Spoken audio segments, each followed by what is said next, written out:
There's hierarchy is a myth, okay? Power is a myth. Leadership is a responsibility, and you're alone. It's a myth that leadership is a power or leadership is a what should I say, hierarchical position. No, it's absolutely responsibility that it can be defined as. Leadership is not about an individual. Leadership is about a purpose, a mission. And if that mission and that purpose can be understood and it's a shared mission by everybody who's leading it, you don't need to be physically present at all times.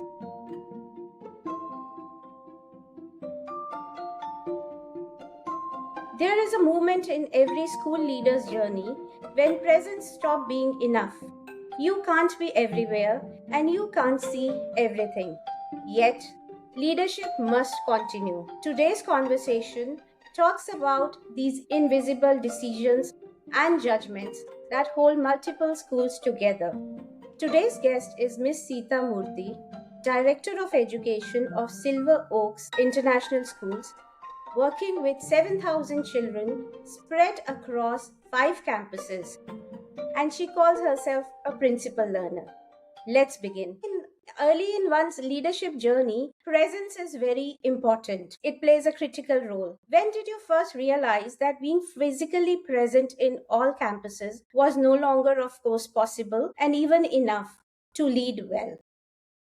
I think obviously everybody realized that you can't possibly be there physically in everything that you want to do. But then during COVID, we all accepted the idea that even the digital presence is good enough. You can make use of the digital platform. So that's one way. But even prior to COVID, I would say that it's not always about being physically present.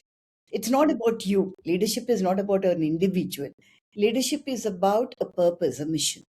And if that mission and that purpose can be understood and it's a shared mission by everybody who's leading it, you don't need to be physically present at all times.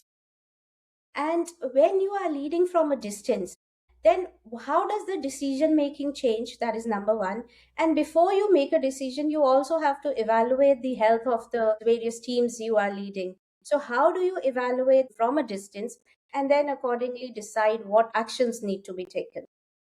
So the first thing is, when you asked about decision making, let me tell you, all our campuses are headed by people from within. So we have a model called Homegrown Leadership Model. So our school is just completing 24 years, by the way. Next month we are entering into our 25th year in the month of March. In these 21 years that I have been with Silver Oaks, I must tell you, it has been a collective leadership. It has not been I, me, myself. No, never. We all work together. And I'm very fortunate to have wonderful colleagues who understood that we are in a school not for a job, but we are here for a mission. So when we started new campuses like the second and the third and the fourth and the fifth, for each campus we had senior, experienced, committed member from the main campus moving as a principal there. Okay. And along with that principal, we also identified a few teachers, say sometimes two, three, four, five of them moving to that new campus, taking forward the mission of the school. Like I have to say, Silver Oaks means like even my 5-year-old kids in the pre-primary would say, character first, competence next. Okay. Everything that we do, it's that mission that we have to build values in children, help children generate values. So decision making is collaborative. All of us know why we are doing what we are doing. And because people move from the main campus to the new campuses, they know that they're taking a mission forward. So there is no hesitation in important decisions. There could be certain times when we look at, will this process work? There is a question in our mind at all times. Is the purpose important, people important, or process important? Right. So we keep the purpose right at the top, sometimes people right at the top, and then make the process work around these two. All the principals who move to our other campuses go from this ideology because we built it together. It's not me, we built it together. And they know when they have to say yes, when they have to say no. And if they have to say no, How to convey that also positively, they know that. But there may be some local variations that are required in a new campus. Absolutely. How do you guide your teams on having those local variations while still maintaining, the mission as a North Star? So each time we started a new campus, and it never happened at the same time, it happened in phases. Okay. My managing director would go and spend time on certain parts of like administration, finance, infrastructure. I go for the academic leadership, recruitment, curriculum development, student well-being. So we have a clear shared responsibility. While we both know what we are doing, we have clear shared responsibility. So in every new campus, we take turns. Where there's a requirement for the admin areas and the financial areas and the infra areas, he spends time there. Where there's a requirement for academic and curriculum and teacher training and student well-being or parent involvement engagement, I am there. So initial years of any new campus, physical presence was important. Right. And then we were constantly on touch with the phone calls and things like that, or virtual calls too. But every new campus, until it was established well, and the team there felt now we can take it forward, our physical presence was important. Right. So there was definitely a hand-holding period initially It for each takes, yeah. campus to make the team comfortable. And during that hand-holding, there must have been some operating principles which were set for that particular branch, the local variations that were required. I'm very apprehensive of the word SOP. Okay, I'll tell you why. Because any SOP, if you make standard operating procedure, I am very apprehensive of it, because people and purpose can be standard. Right. It can elevate each year, but purpose can remain standard. Okay. It's the people who keep, who have different reactions, different responses to a process. Okay. So if I make the process important, I'm losing people. You Right. get my point? So I don't operate through SOPs. I operate through understanding people. So that is what most of the leaders in our campuses try to catch on to. How do we prioritize people? In a school, teachers are the most important people. You can make fancy buildings, you can get admissions, but a school becomes a true school only if you have good teachers who are committed to what they are doing. And these good teachers are people.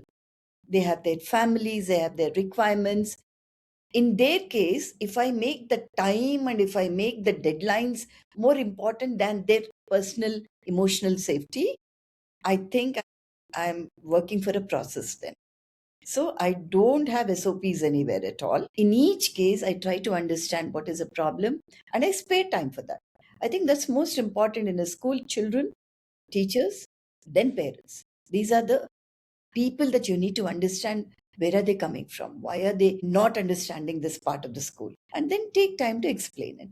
So all these things are very purpose centric, Right. very mission focused, basically. For a leader starting on a journey towards greater responsibility, how would you suggest that they ensure that people they don't drift from the purpose? Get them on board. First of all, when teachers join you, at the time of recruitment, tell them, okay, right now we are having a very professional conversation about, the remuneration, the working hours, number of leaves, holidays. That's a very professional conversation.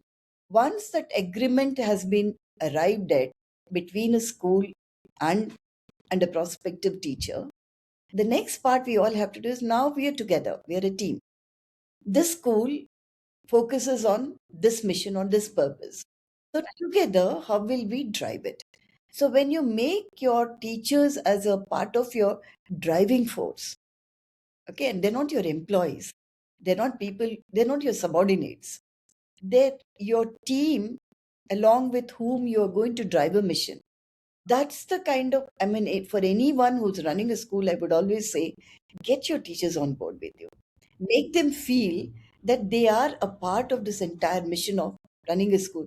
Don't make them feel like they're just a courier to run a to deliver a unit in math or in science or social. Make them feel I'm here for a larger purpose. I think that's what I've been operating through for the last 21 years.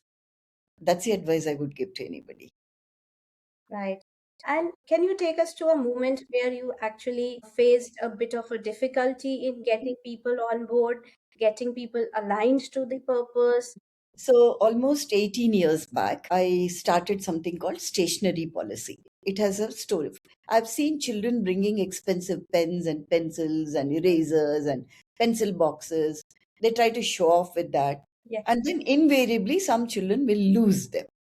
And when they lose them, you know what chaos ensues after that. So there are various complications around these fancy pens and pencils. 18 years back, I saw this and I said, okay, let me just stop this completely. Children should not bring any stationery from home. School will provide it. Let's keep that as a class resource pool in the classroom. Let children learn to use it like a public property, because there's a bigger message there.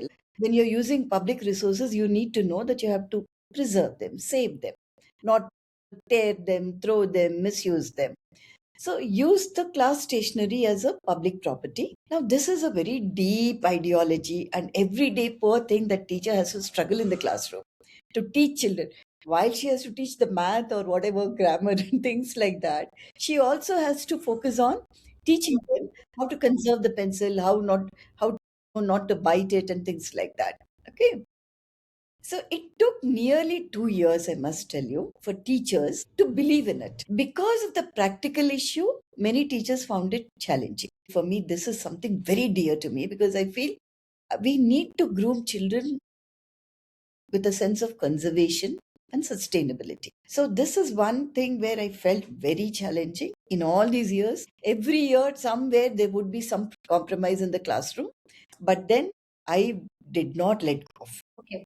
Driving a lofty goal like that was a practical challenge, but I think, like I said, it's not an SOP, it's a philosophy, it's a purpose. It continues to be a challenge, by the way. But then I think 70% I achieved the mission in many ways. So, what was one practice or a set of practices that got most of the teachers on board in this particular case or in any other challenge? So I'll have to talk about another practice then, where all the teachers are on board. So we have another initiative called Coins for the Country. This started in 2007. Okay. Uh, this was an idea. Every year we want to raise funds for the education of the less privileged. Now, how we don't want children going to neighbors' houses or relatives and asking for money to put in the, in a box to give for charity. We want children to have it as a personal responsibility to save and earn coins for the country for 6 to 8 months in an academic year. They have to save and earn. So all parents are explained about it, all children from pre-primary to grade 12, all teachers. So what we started doing was, in the beginning of the academic year, we would call a potter, get an earthen pot made. Okay, we still do that, by the way. That earthen pot is like a kiddie bank. Okay, until a few years ago, coins were plenty everywhere. But now with, all the GPay and phone pay, money is not there at home. Yeah. But I found a solution for that also. But in this kiddie bank would be taken home, and for 6 months, children have to save and earn coins for the country. In January of any academic year, we ask for it back. On Republic Day, we like to give it away. So the first year, I noticed that children forget, parents forget, teachers forget. So from second year, I started telling them, remind them every week if possible, every fortnight if possible, or every month. But remind them, inspire them. This is something teachers also felt very, very motivated Yeah. for. They would keep their own pot in the classroom. Okay. Anything they would bring from home and say, yesterday was my son's birthday. Instead of giving a big party, I gave a smaller party, and the remaining money I'm putting it in this bag. So they would set their own examples. So all teachers were on board with this. Every teacher feels committed to do it, because when they see the mountains of coins that come, when all the children, 3,300 in each campus, When they bring it, I don't know if you have ever been to Tirupati. In Tirupati, money counting is a big activity, So our school looks like that. Every campus looks like that. And like last year, it was 28 lakhs. So far, we have donated 2 crores plus like this. Annually, it runs into lakhs. So this competition amongst children, teachers run the competitions, like, who is saving more, who is earning more. So I just have one example where a child asked the mother, how much does it cost to clean the toilets if we call the urban clap? Hmm. And when the mother said, this is the amount, she said, okay, I'll clean it better. Give me that money. Okay. All this happens because the teachers motivate and inspire children. So they're on board completely. It's a philosophy and the purpose and a mission that we all share. That is where you have to bring the teachers on board. Anybody can teach math and science, by the way. That's not a big challenge. Even your AI can teach it now. But making teachers feel like I'm here for a transformation, not just for delivery of a subject, then the teacher gets on board. She comes on board. You acted as a leader and got everybody together for a particular mission. You first had a conviction for that yes, this is what should be done, and then the entire team followed. And I am sure that in the first case there were some conflicts, some Practical challenges, more practical. than conflicts, practical challenges. Right.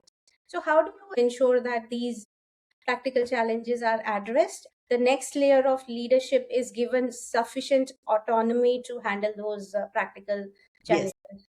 yes. So, very consciously and conscientiously, we created an organizational structure where the levels of leadership don't remain only with me or my managing director. We have various levels of leadership, the second level, the third level, and every teacher is a leader in the classroom. So I would not like to say that the coordinators or the heads or the principals or vice principals are the leadership team. No, every teacher is a leader in the classroom. She has an agency. He has an agency. Autonomy too. So keeping that in mind, anytime there are any practical challenges, most of the time they deal with it. And when we are walking in the corridors, we have these conversations during lunch times, coffee time. We're sitting and talking about it. Each time we have a conversation, we have a question and we have an answer to. Okay. So that's why I say it's a collaborative mission. Nothing can be unilateral. Nothing can be coming from one person. It has to be a collaborative mission only at all times. Many years ago, in 2008, I think, I did an online course with Project Zero of Harvard University for 3 months. And that course is called Leading for Understanding. When I was going through each case study in that course, I understood that understanding is the most important thing. If a teacher has to do something, she has to understand why she has to do it. Okay, the why is very important. The context is very important. The purpose is very important. I learned it during that course. So anytime I communicate to anybody, I develop this culture consciously that lead for understanding. If a student has to save coins for the country, for example, how do we explain to them? Why do you have to do it? Okay. So we tell them that, like you, there are children who don't have parents who can afford to send them to schools like you do. Okay. So you have a responsibility to help children like you, right? That course helped me to explain to everybody that why we have to do what we have to do. That's the important thing, I think. Because of that, even teachers have agency and autonomy. And yes, of course, I have beautiful levels of leadership everywhere. But for me, the teacher is a leader. She is the main person who's in the classroom, who's directly working with the student community. So he or she is the one who will drive this mission, not me. But my responsibility is to ensure he or she understands why we are doing what we are doing. I think that's when you achieve something. And this loops back to what you said earlier about not focusing on the SOPs, but Yeah, focusing exactly. on the whys. So once the why is clear, everybody gets on board, and then the what sort of, Yeah. So, for a young leader who is expanding her roles, sort of what are things they should unlearn about their traditional journey so far? The first thing is what is right for children. Okay. Whatever decisions we make, whatever choices we make, it should be in the interest of the students who are in our schools. Because if parents believe in us, they have trust in us to hand over their children's learning journey to us, we have such a huge responsibility on our heads. We can't just be acting on our whims and fancies or on our egos. We have to be acting with the idea that this decision that I'm taking, how is it going to help the student community? This choice that I'm making, this process that I'm building into the school. So, for a young leader who starts a leadership role in a school, I think most important thing is be a reflective leader. Reflect at all times on what decision and choice am I making? How is it going to benefit the student community? Am I doing the right thing for them? I think then they'll get the answer. Right. And if they have the why in place and move forward with conviction and take the teachers along, then I think it's a win-win situation. Yeah.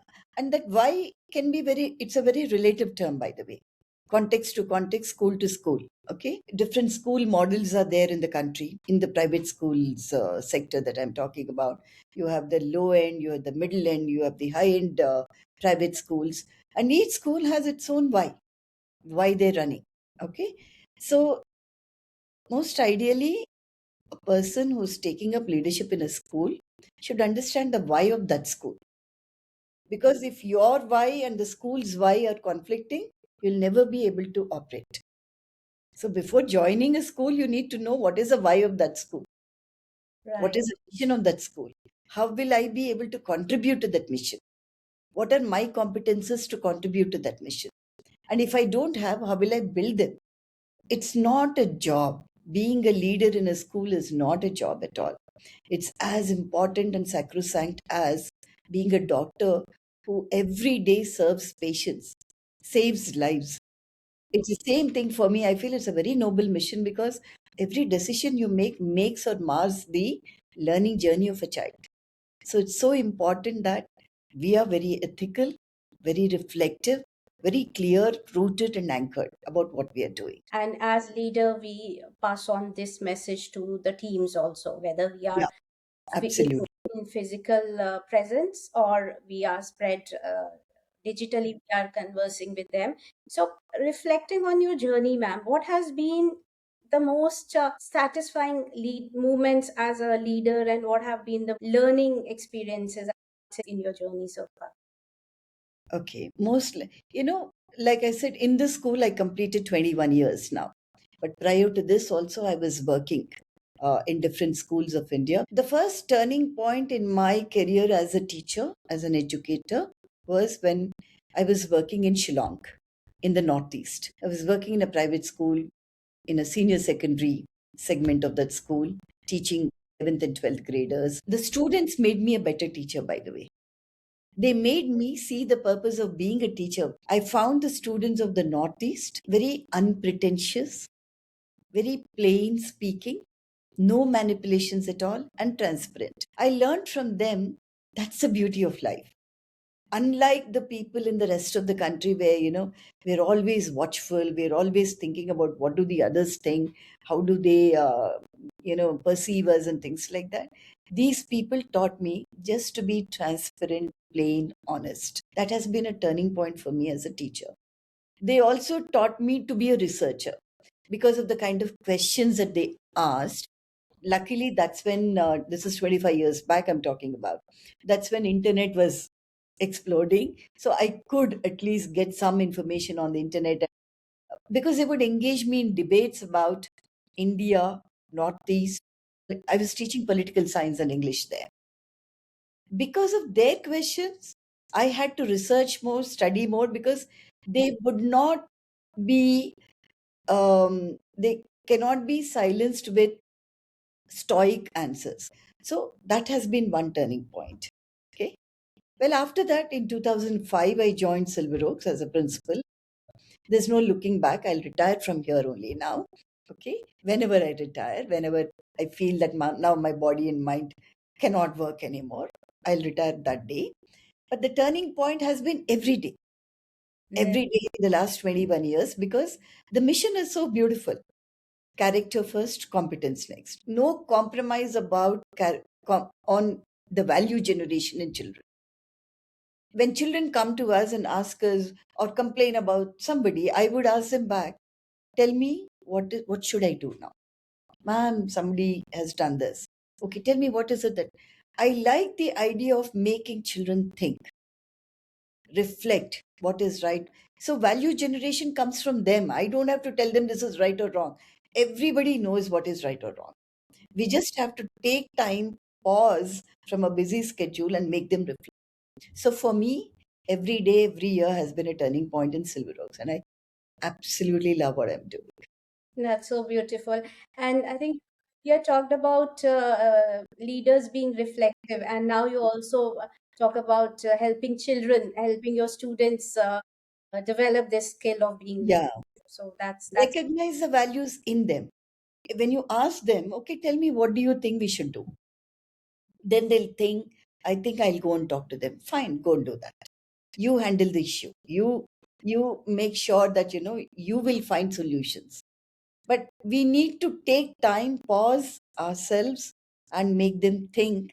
That's something I'd like to invest time. that's beautiful, and that's again developing the agency in the children, developing their character as per the mission. Yeah, so I can't single out any one moment, one day, 1 month, 1 year as a turning point. Today, if I'm doing what I'm doing, it's because every day has been a turning point. Every day there's something you learn. So every day you feel like, oh my God, I have something more to do. So it's like that.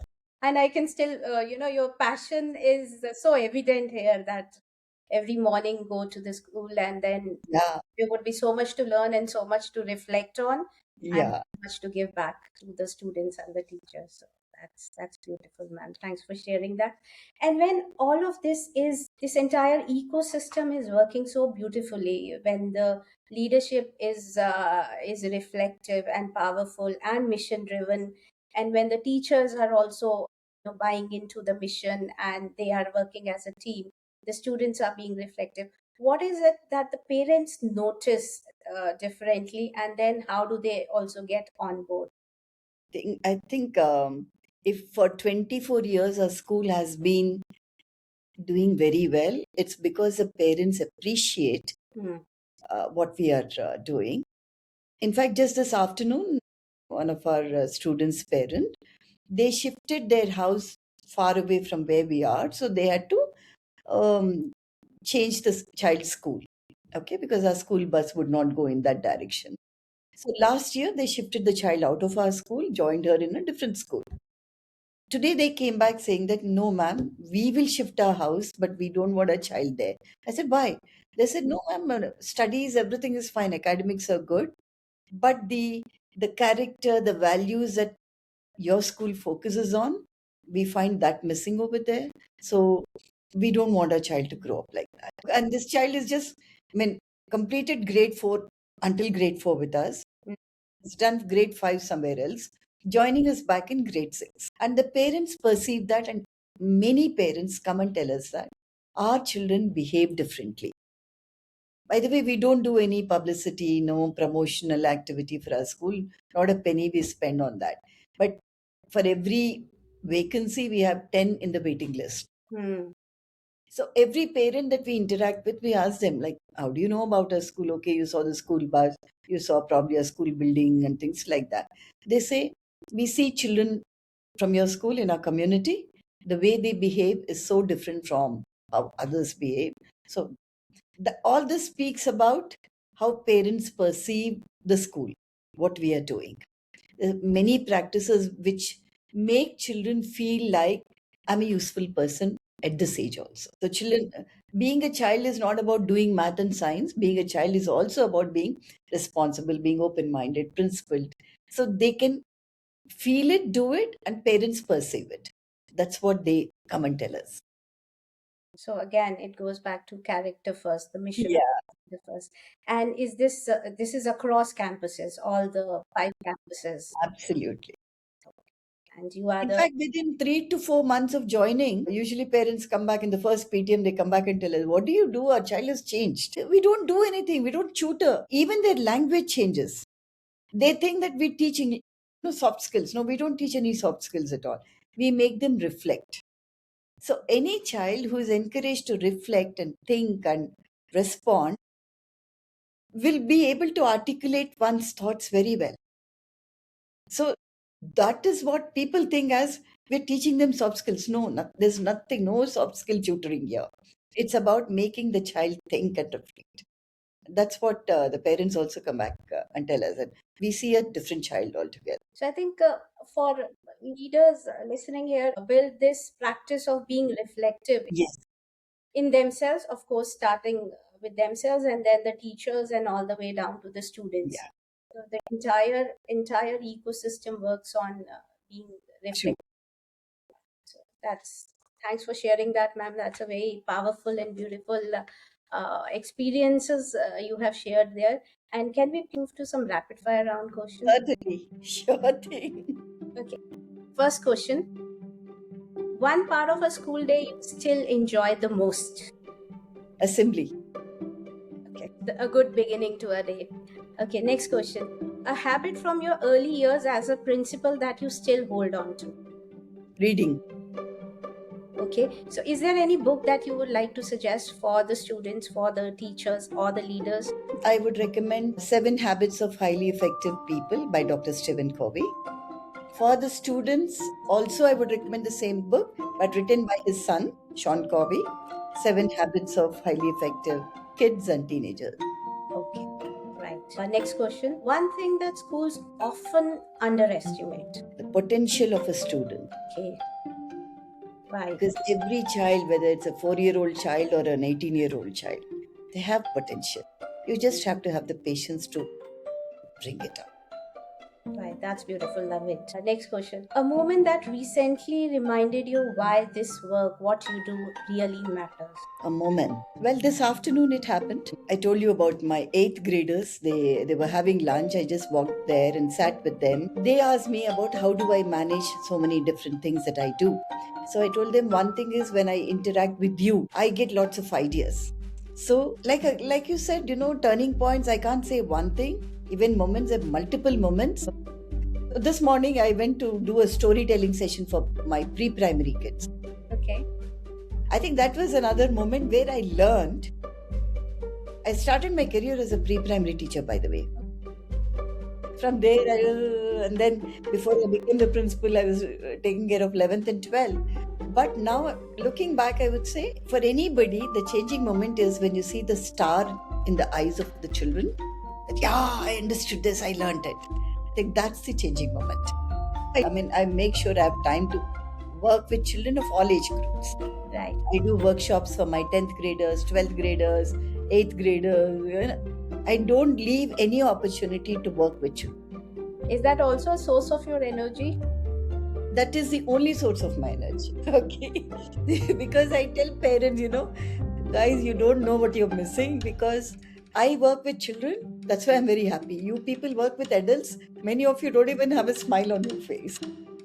It's a lot of us, we get so tired from the questions our kids pose and the curiosity they have. So, coming from you that they are actually a source of energy is Yeah, they are. motivating. It encourages us to look at our children with a different lens. Okay, so next question. One leadership myth you no longer believe in? Hierarchy. Hierarchy is a myth. Okay. Power is a myth. Leadership is a responsibility, and you're alone. You're alone. You may have 100 people wishing you, saying hi, ma'am, and all that, but you're alone. It's a myth that leadership is a power or leadership is a what should I say, hierarchical position. No, it's absolutely responsibility that it can be defined as. And if you take it as a responsibility, then it brings a different connotation to the entire task at hand. One thing that you wish parents understand better about their children's schooling or education? So this can't be a rapid fire question, Okay. Yeah, yeah. because We can have a longer answer, ma'am. parents should understand the changing trends in education and employment. Okay, like for example, you see in the last few months, the geopolitical structure is changing so much that every day you hear the news that the applications for American universities have fallen down now. Right. These things are not just news items. These things are to be for parents to process this information so that they don't go blindly sending their children to coaching factories and expecting, after BTech they go to do MS in the United States and get a job. These are all changing trends. The parents are not well informed, and if they don't process the information in the right way, they're making wrong choices for their children. And I see children who are doing BTech now, and they come and say that, ma'am, for 4 years our parents won't trouble us. That's why we're doing BTech. Okay? So parents have to understand their children, understand the priorities. Yes, there needs to be an informed, positive pressure on children. I'm not saying you should let them loose completely, but it should be a positive pressure. It should be a collaborative discussion with the current generation, by the way. And you need to know that even content writing is a job, not just being a software engineer. Okay? So parents have to be more informed. There is no textbook available for parents to know it all. Okay? So it's so important that you read the news, you interact with the right people, get the right information, and make the right choice for your child, but include the child in the choice. I think that's what I would say. Our next question would be, if you could give one message to all the students who are navigating today's complex times, what would be that message? Hold on to your values. First, recognize what are the values you stand for. What is very important for you? What is the right thing for you? Hold on to them. Come what may in the world. Keep upskilling yourself at all times.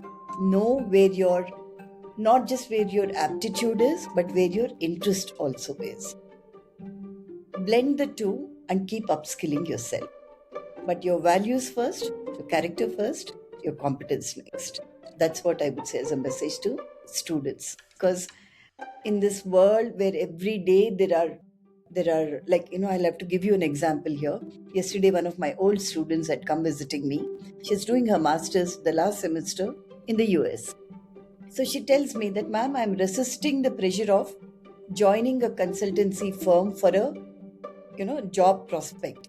Because they ask me to manipulate and prop up my CV, and they give wrong information, and I don't want to start my working career on lies.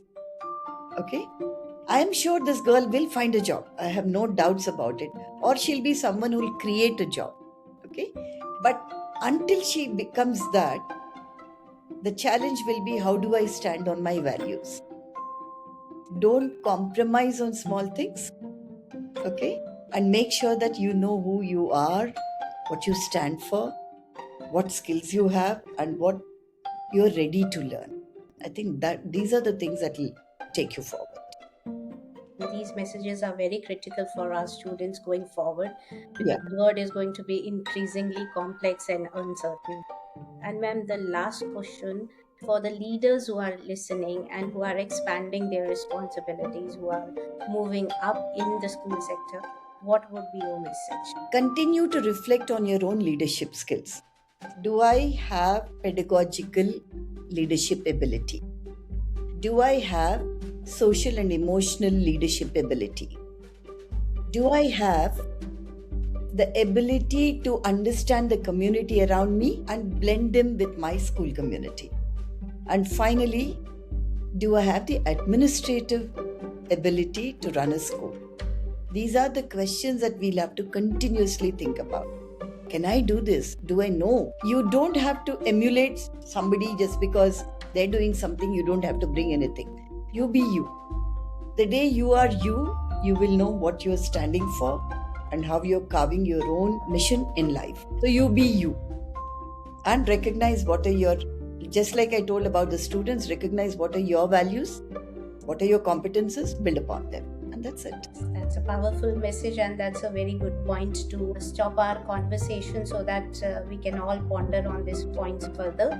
So, thanks a lot for sharing all these experiences, your insights, and advice for the students, the parents, and of course the leaders here. Your journey shows that leadership across multiple campuses spread over different geographics is possible if it is guided by a uniform North Star, which is the mission. And of course, you've always talked about, throughout the conversation, you have talked about building the skills of reflection. For our audiences who are listening, if this resonates with you, do join in to listen to more such conversations and subscribe to the Learning Channel. Thank you. Thank you, Kavleen.